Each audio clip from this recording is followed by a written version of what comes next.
क्या एलियंस सच में एग्जिस्ट करते हैं? यदि एलियंस एग्जिस्ट करते हैं तो प्रूफ कहाँ पर है? अभी तक उन्होंने हमें डायरेक्टली कांटेक्ट क्यों नहीं किया? क्या आपको भी इन सवालों के जवाब जानना है? Then why the delay? Hello guys, this is Shadow Ash and welcome to my channel.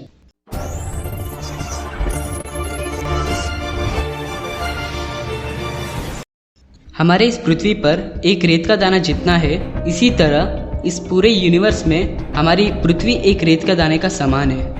अभी तक हम इस यूनिवर्स को सिर्फ 13% ही देख पाए हैं, वो भी हाई एंड टेलीस्कोप को यूज करके। बचा हुआ यूनिवर्स का 87% हम सोच भी नहीं सकते।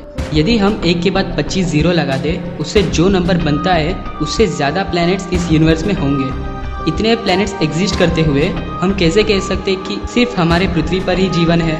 जब से इतिहास शुरू हुआ है तब से हमें कोई ना कोई जगह से एलियंस की एविडेंसेस मिलते आ रहे हैं। उनमें से 7 एविडेंसेस आज मैं आपके साथ शेयर करने वाला हूँ। एविडेंस 1, फरवरी 19, 2015 में एक नासा के स्पेसक्राफ्ट ने सिरस नाम के एक ड्राफ्ट प्लैनेट से कुछ मिस्टीरियस इमेजेस भेजे थे। उन्हें क्लियर इमेजेस तो नहीं मिल पा रहे थे, लेकिन उस इमेजेस में कुछ लाइट्स दिख रहे थे। साइंटिस्ट कह रहे थे कि ये कोई नेचुरल फिनोमेना हो सकता है, जैसे आइस फील्ड या कोई एस्केपिंग गैसेस, लेकिन इमेजेस क्लियर ना होने की वजह से उसे कंफर्म नहीं कर पाए। 4 महीने बाद नासा के सेम स्पेसक्राफ्ट ने कुछ और इमेजेस भेजे थे। उस इमेज ने सबको चौंका दिया। उस इमेज में 3 माइल्स ऊंचा हुआ पिरामिड देखने मिला और साइंटिस्ट कहते हैं ये पॉसिबली टेक्नोलॉजिकल स्ट्रक्चर हो सकता है। अब यहाँ पर सवाल उठता है, क्या ये सच में एलियंस ने बनाया है? एविडेंस 2, इजिप्ट में पिरामिड्स के दीवारों और कुछ स्टोन्स पर हेलीकॉप्टर, सबमरीन, बोट और जेट प्लेन्स के डिज़ाइंस पाए गए हैं। इसमें बात यह है कि जिस समय पर ये मिले थे तब इनमें से कोई चीज़ आविष्कार नहीं हुई थी। फिर ये कार्विंग्स दीवारों पे किसने बनाया होगा? हमारे रामायण और महाभारतों में भी पुष्पक विमानों का यूज़ किया गया है। हम चाहे तो इसे यूएफओ समझ सकते हैं। अब यहाँ पर मुझे आपसे कुछ कहना है। कई सारे लोग को ये लगता है कि जो स्पेसशिप ऐसे गोल होता है या जिस स्पेसक्राफ्ट में एलियंस आते हैं उसे हम यूएफओ कहते हैं। ये हो भी सकता है, लेकिन ऐसे नहीं है। यूएफओ का फुल फॉर्म होता है अनआइडेंटिफाइड फ्लाइंग ऑब्जेक्ट्स। ऐसी हवाई जहाज जिसे देखकर हम आइडेंटिफाई नहीं कर सकते, हम उसे यूएफओ कह सकते हैं। यदि एलियंस हमें एरोप्लेन्स में दिखे तो हम उसे यूएफओ नहीं कह सकते, क्योंकि वो हमें पता है कि वो एरोप्लेन है। यदि एलियंस कोई ऐसी स्पेसक्राफ्ट में बैठकर आए जिसे हमने कभी देखा ही ना हो, हम चाहे तो उसे यूएफओ कह सकते हैं। आई होप इतना डिटेल में समझाने के बाद जिन्हें नहीं पता था वो समझ गए होंगे। Now let's jump back to our topic. Evidence 3, 1942 24 फरवरी के रात को अमेरिकन एयरबेस के आसमान में एक अनआइडेंटिफाइड फ्लाइंग ऑब्जेक्ट दिखाई दिया।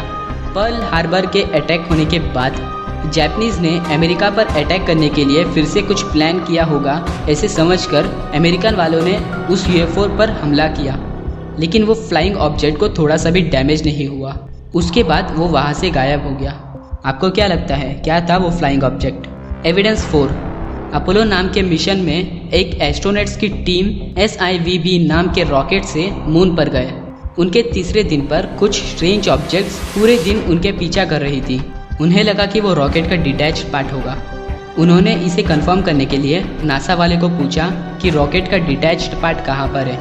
तभी उन्हें पता चला कि डिटैच पार्ट उनसे 6000 किलोमीटर दूर है।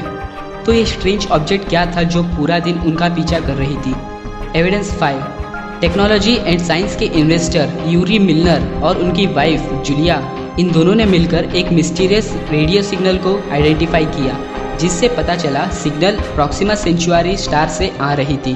प्रॉक्सिमा सेंचुरी हमारे सन के सबसे पास वाला स्टार है, जिसका डिस्टेंस हमारे अर्थ से 4.246 लाइट ईयर्स दूरी पर है। और जो सिग्नल हमने डिटेक्ट किया उसे हम सेटी सिग्नल कहते हैं। सेटी का फुल फॉर्म है search for extra terrestrial intelligence. ये हमारे यूनिवर्स में हमारी तरह कोई और सिविलाइजेशन को ढूंढने की कोशिश में लगे हैं। Evidence 6, the French ruler Napoleon Bonaparte, जब वो 25 साल के थे तब वो कुछ दिनों के लिए गायब हो गए। उसने कहा कि मुझे दूसरे ग्रुप वालों ने अरेस्ट कर लिया। उसके बाद वो दुनिया के सबसे स्ट्रॉन्गेस्ट इंसान बन गए। मेरा स्ट्रॉन्गेस्ट का मतलब ये वाला नहीं, वो फ्रेंच के मिलिट्री लीडर बन गए थे। उनके मरने के बाद जब उनका बॉडी एग्जामिन के लिए भेजा गया था, तब एक 1/2 इंच का माइक्रोचिप उनके स्कल में पाया गया। जो टेक्नोलॉजी उस चिप पर यूज़ किया गया था वो हमारी पृथ्वी का था ही नहीं। Evidence 7, year 1997 Ohio state university के बिग ईयर टेलीस्कोप ने एक स्ट्रॉन्गेस्ट सिग्नल को डिटेक्ट किया। ये सिग्नल हमारे यूनिवर्स से ही आया था, लेकिन हमारे पृथ्वी से तो नहीं। जेरी आर एहमन नाम के एक एस्ट्रोनॉमर ने उस सिग्नल की मीनिंग को डिकोड करके उसका मीनिंग वाव लिखा, और ये सिग्नल सैगिटेरियस कंस्टेलेशन से आई थी। ये कंस्टेलेशन हमारी पृथ्वी से 220 मिलियन लाइट ईयर्स दूरी पर है। 1 लाइट ईयर मतलब अप्रॉक्सीमेटली 9 लाख किलोमीटर्स होता है। इन एविडेंसेस के अलावा British balloons, Mars methane, Madonna painting, Drake equation और एलियंस के ऐसे कई सारे एविडेंसेस हैं। जब हमारे पास इतने एविडेंसेस हैं तो क्यों एलियंस अभी तक हमें कांटेक्ट नहीं कर रहे? इसके लिए कई सारे रीजंस हो सकते हैं। इनमें से कुछ रीजंस मैं अभी आपको बताऊंगा। रीज़न 1, ऐसे हो सकता है कि एलियंस हमारे पृथ्वी से कई लाखों लाइट ईयर्स दूर हो, जिससे उन्हें पता ना हो कि हम यहाँ पर हैं। रीज़न 2, यदि उन्हें पता है कि हम यहाँ हैं, ऐसे हो सकता है कि उनके पास प्रॉपर टेक्नोलॉजी ना होने की वजह से वो हमें कांटेक्ट ना कर सकें। रीज़न 3, यदि एलियंस का प्लैनेट 65 मिलियन लाइट ईयर्स पृथ्वी से दूर हो, अगर एलियंस हाईली एडवांस टेलीस्कोप को यूज़ करके प्रेजेंटली हमें देख रहे हैं तो उन्हें हमारा पृथ्वी का डायनासोर्स पीरियड दिख रहा होगा। इस पीरियड को हम क्रेटासियस पीरियड कहते हैं। उन्हें हम नहीं दिखे होंगे, इसकी वजह से उनको लगा होगा कि पृथ्वी पर अभी तक सिविलाइजेशन शुरू ही नहीं हुआ।